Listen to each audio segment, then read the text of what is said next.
1894 భారత్లో తిరుగుబాటుదారులను ఆంగ్లేయులు అణచివేస్తున్న సమయం అది.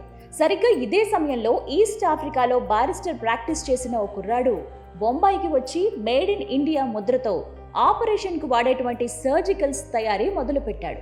ఇండియా పేరెత్తితేనే తట్టుకోలేని ఆంగ్లేయులు కడుపు మంటతో ఆ కుర్రాడి కంపెనీని సీజ్ చేశారు.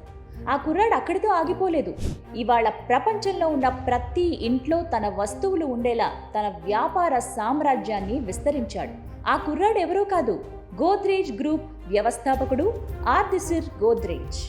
ఈ సక్సెస్ స్టోరీని చూసే ప్రతి ఒక్కరూ వీళ్లలాగే జీవితంలో మీరు సక్సెస్ అవ్వాలని 6JVR మనస్ఫూర్తిగా కోరుకుంటోంది. South India famous astrologer and gemologist Lakshmi Ganapathi Rao Jamalapuram 6JVR ద్వారా ఇండియాలో అతి తక్కువ ధరకే నవరత్నాలను, జాతిరత్నాలను అందిస్తున్నారు. పూర్తి డీటెయిల్స్ కోసం కింద నెంబర్కు కాల్ చేయండి. జిందగీలో మనకు ఒక సవాల్ ఎదురవుతుంది. దారులన్నీ మూసుకుపోయి ఎటు వెళ్లాలో తెలియట్లేదు అనిపిస్తుంది. కానీ అదే సమయంలో ఓ గోల్డెన్ వే ఓపెన్ అయ్యి మన కోసమే ఎదురు చూస్తూ ఉంటుంది. గోద్రేజ్ గ్రూప్ అధినేత ఆర్థర్ గోద్రేజ్కి అలాంటిదే ఓ కీ దొరికింది. 1894లో భారత్కు వచ్చిన ఆర్థర్ ఓ ఫార్మా కంపెనీలో పనిచేశారు. ఆ సమయంలోనే అతనికి సర్జికల్స్ తయారు చేయాలనే ఐడియా వచ్చింది. అప్పటి వరకు బ్రిటిషర్లు తయారు చేసిన సర్జికల్స్ని భారత్ హాస్పిటల్స్లో వాడేవారు. ఆర్థర్ తన ప్రోడక్ట్స్ పైన మేడ్ ఇన్ ఇండియా అని ముద్రించి అమ్మటం బ్రిటిషర్లకు అస్సలు నచ్చలేదు. వెంటనే ఆర్థర్ కంపెనీకి సీలు వేశారు. ఇక్కడే పూర్తి నిరాశలోకి వెళ్లిపోయారు ఆర్థర్ గోద్రేజ్. 1897 గోద్రేజ్ ఫ్యామిలీ ముంబైలో నివాసం ఉండేది. ఆ టైంలో ముంబైని దొంగలు వణికిస్తున్నారు. డబ్బు, నగల కోసం ఇళ్లకు వేసిన ఎలాంటి తాళాన్నైనా సరే బద్దలు కొట్టేస్తున్నారు. దొంగల నుంచి రక్షణ కోసం ముంబై ప్రజలకు పోలీసులు ఓ విచిత్రమైన సూచన చేశారు. దొంగలు పగలగొట్టలేని తాళాలు కొనుక్కోమని సలహా ఇచ్చారు. ఈ సలహా ముంబై ప్రజలను భయపెట్టింది. కానీ ఈ ప్రకటన ఆర్థర్ గోద్రేజ్ను మాత్రం తీవ్రంగా సంతోషపెట్టింది. ఎందుకంటే పోలీసులతో అతనికి తాళాలు తయారు చేయించాలనే ఐడియా దొరికింది. గోద్రేజ్ తాళాలకు ఒక ప్రత్యేకత ఉంది. ఒక తాళానికి మరో తాళానికి అసలు పోలికలే ఉండవు. దొంగలు కాదు కదా, గజదొంగలు కూడా ఆ తాళాలను తెరవలేరు. తన మిత్రుడు మేర్వాంజీ కామా దగ్గరకు వెళ్లి రెండోసారి అప్పు తెచ్చాడు. అంతకుముందు సర్జికల్స్ తయారు చేసేందుకు అప్పు ఇచ్చింది కూడా ఈ మేర్వాంజీ కామాని. గుజరాత్, మాలవర్ నుంచి కొందరు తాళాలు తయారు చేసే ఎక్స్పర్ట్స్ని పిలిపించాడు. వాళ్లకు తన కొత్త ఐడియా చెప్పాడు. ముంబైలో ఓ చిన్న గొడౌన్ తీసుకుని తాళాల తయారీ మొదలుపెట్టాడు. తొలుత యాంకర్ పేరుతో తాళాలు రెడీ చేశాడు. కొద్ది రోజుల్లోనే ఆర్థర్ గోద్రేజ్ తాళాలు ముంబై దొంగలను భయపెట్టాయి. గోద్రేజ్ పైన ప్రజల్లో నమ్మకాన్ని పెంచాయి. ఇక్కడే గోద్రేజ్ ప్రస్థానం మొదలైంది. 1902 ముంబైలో నివాసం ఉండే ధనవంతులు తమ డబ్బు, నగలను ఇళ్లలోనే దాచుకునేవాళ్ళు. ఆర్థర్కు ఇక్కడే ఓ ఐడియా వచ్చింది. ముంబైలో ధనవంతులు డబ్బు, నగలను తమ ఇంట్లో భద్రంగా దాచుకునేందుకు ఇనప్పెట్టెలు ఎందుకు రెడీ చేయకూడదు అని తన కంపెనీ ఇంజనీర్లతో కలిసి ఆర్థర్ కొన్ని నెలలు కష్టపడి అత్యంత సురక్షితమైన ఇనప్పెట్టెలు, అల్మరాలు రెడీ చేశారు. ఇవి ఎంత స్ట్రాంగ్ అంటే మంటల్లో వేసినా సరే అవి తగలబడిపోనంత గట్టిగా ఉండేవి. ఇప్పటికీ కూడా గోద్రేజ్ బీరువాలు చాలా సేఫ్. 1910 ఆర్థర్కు తమ్ముడు ఫిరోజ్ షా గోద్రేజ్ తోడయ్యాడు. ఇంజనీరింగ్ చదివిన ఫిరోజ్ షా తాళాల తయారీ పైన మరింత రీసెర్చ్ చేశారు. స్ప్రింగ్లెస్ తాళాలు సృష్టించడంలో విజయం సాధించారు. అంతేకాదు బీరువాలను కూడా మరింత స్ట్రాంగ్ చేశారు.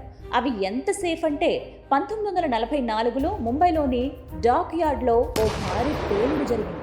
ఆ పేలుడులో అన్ని వస్తువులు కాలి బూడిదయ్యాయి. కానీ గోద్రేజ్ బీరువాలో దాచిన డాక్యుమెంట్స్ మాత్రం చెక్కు చెదరలేదు. ఈ ఇన్సిడెంట్ గోద్రేజ్ పైన ప్రజల్లో నమ్మకాన్ని పెంచింది. చివరికి అప్పటి బ్రిటిష్ ప్రభుత్వం కూడా తమ డాక్యుమెంట్స్ దాచుకునేందుకు గోద్రేజ్ బీరువాలే కొనుగోలు చేసేవారు. బాంబే సర్కార్ తమ కార్యాలయాల కోసం పూర్తిగా గోద్రేజ్ బీరువాలనే ఆర్డర్ చేసింది. 1918 భారత్లో విదేశీ వస్తు బహిష్కరణ కొనసాగుతోంది. ఈ సమయంలోనే ఆర్థర్కు ఓ ఐడియా పుట్టింది. మరో కొత్త వస్తువును కనిపెట్టారు. అదే చవీ సబ్బు. చవీ సబ్బుకు ముందు ఉన్నటువంటి సబ్బులన్నీ కూడా జంతువుల కొవ్వుతో తయారయ్యేవి. ఆ సబ్బులను వాడాలంటే భారతీయులకు నచ్చేది కాదు. ఆర్థర్ దానికి భిన్నంగా ప్రపంచంలోనే తొలిసారి వెజిటబుల్ ఆయిల్తో సబ్బులు తయారు చేశారు. నాన్ వెజ్ సబ్బులను ముట్టుకొని హిందువులు వెజిటబుల్ సబ్బులను ఎగబడి కొన్నారు. చవీ తర్వాత గోద్రేజ్ 1922లో నెంబర్ 1 అండ్ నెంబర్ 2 అనే మరో 2 సబ్బులను తెచ్చింది. ఇప్పటికీ గోద్రేజ్ నెంబర్ 1 సబ్బు అమ్ముడుపోతూనే ఉంది. సినిమా యాక్టర్లతో పబ్లిసిటీ ఇప్పుడు మొదలైంది కాదు, 1920s గోద్రేజ్ ఆ ప్రయోగం చేసింది. 1926 టర్కిష్ బాత్ సోప్, వత్ని సోప్స్ ఈ రెండింటిని తీసుకొచ్చింది. అప్పటి నటి మధుబాల ఈ 2 సబ్బులకు బ్రాండ్ అంబాసిడర్గా పనిచేశారు. స్వదేశీ వస్తువుల తయారీతో గోద్రేజ్కు ఉద్యమకారుల మద్దతు లభించింది. స్వయంగా మహాత్మా గాంధీనే గోద్రేజ్కు ఓ లేఖ రాశారు. రవీంద్రనాథ్ ఠాగూర్, అని బిసెంట్, సి రాజగోపాలాచారి వంటి వారు గోద్రేజ్ సోప్స్ గురించి మాట్లాడారు. దీంతో గోద్రేజ్ బిజినెస్ ఎక్కడికో వెళ్లిపోయింది. 1936 గోద్రేజ్ గ్రూప్లో నవశకానికి పునాది పడింది. గోద్రేజ్ వ్యవస్థాపకుడు ఆర్థర్ గోద్రేజ్ నాసిక్లో కన్నుమూశారు. భార్య ముందుగానే చనిపోయారు. పిల్లలు కూడా లేరు. గోద్రేజ్ గ్రూప్ పూర్తిగా తమ్ముడు ఫిరోజ్ షా చేతికి వచ్చింది. ఇక్కడి నుంచి మళ్లీ కొత్త కథ మొదలైంది. 1943 ఆంగ్లేయుల నుంచి దేశం విముక్తికి ఇంకా 4 ఏళ్ల సమయం ఉంది. సరిగ్గా ఇదే టైంలో గవర్నమెంట్ ఆఫ్ బాంబే అప్పట్లో పోర్చుగీస్ వాళ్ల నుంచి స్వాధీనం చేసుకున్న విక్రోలీ విలేజ్ ని అమ్మకానికి పెట్టింది. నిజానికి గోద్రేజ్ ఫోర్ ఫాదర్స్ పూర్తిగా రియల్ ఎస్టేట్ వ్యాపారంలో ఉన్నారు. అదే వారసత్వాన్ని ఫిరోజ్ షా గోద్రేజ్ కొనసాగించారు. ముంబైలో ఆంగ్లేయులు అమ్మకానికి పెట్టిన 3400 ఎకరాల విక్రోలీ విలేజ్ ఆక్షన్లో కొనుగోలు చేశారు. ఇవాల్టికి కూడా ఈ ప్రాపర్టీ వివాదంలోనే ఉంది. మీకు తెలుసా, భారతదేశంలో తొలిసారి జరిగిన ఎన్నికలకు బ్యాలెట్ బాక్సులు తయారు చేసింది కూడా గోద్రేజే. 1951లో ప్రజాప్రభుత్వం ఏర్పడ్డాక ఎన్నికలు జరిగాయి. ఈ ఎన్నికల కోసం గోద్రేజ్ 17 లక్షల బ్యాలెట్ బాక్సులు తయారు చేసింది. Godrej business model different. అది ఆర్థర్ కాలంలోనే ప్రజలకు అర్థమైంది. ఓవైపు ఇంట్లో భద్రతను పెంచే గృహోపకరణలు, మరోవైపు సామాన్యుల అవసరాలకు తగినట్టుగా ఇంట్లో వాడే వస్తువులు తయారు చేస్తూ వస్తోంది. 1952లో సింథాల్ సోప్, 1955లో made in India typewriter, 1958లో మొట్టమొదటి భారతీయ రెఫ్రిజిరేటర్, 1974లో హెయిర్ కలర్, 1994లో దోమల్ని తరిమి కొట్టే గుడ్ నైట్ అండ్ హిట్, ఇలా గోద్రేజ్ నుంచి లెక్కలేనన్ని ఉత్పత్తులు వచ్చాయి. మార్కెట్లో ప్రజలకు ఏ వస్తువు అవసరమో ఆ వస్తువులను తయారు చేస్తూ వెళ్ళింది. 1972లో ఫిరోజ్ షా మరణం తర్వాత గోద్రేజ్ గ్రూప్లో అనూహ్యమైన మార్పులొచ్చాయి. వ్యాపారం అతని పిల్లలు నవల్, బుర్జోర్జీ, దోషాబాయ్, సోహ్రబ్ చేతుల్లోకి వెళ్ళింది. సోహ్రబ్, దోషాబాయ్కి వారసులు లేరు. గోద్రేజ్ వ్యాపారం నవల్ గోద్రేజ్ అండ్ బుర్జోర్ షా గోద్రేజ్ చేతుల్లోకి వెళ్ళింది. బుర్జోర్ కుటుంబం గోద్రేజ్ సబ్బుల తయారు చేసుకునేది. నవల్ కుటుంబం సెక్యూరిటీ అండ్ టెక్నికల్ అంటే తాళాలు వంటి బిజినెస్లు చూసుకుంది. వారసులు వచ్చే నాటికి గోద్రేజ్ బిజినెస్ ఎవ్వరూ ఊహించని స్థాయికి వెళ్ళింది. బుర్జోర్ షా వారసులు ఆది గోద్రేజ్ అండ్ నాది గోద్రేజ్లు తమ కంపెనీని 2 ముక్కలు చేశారు.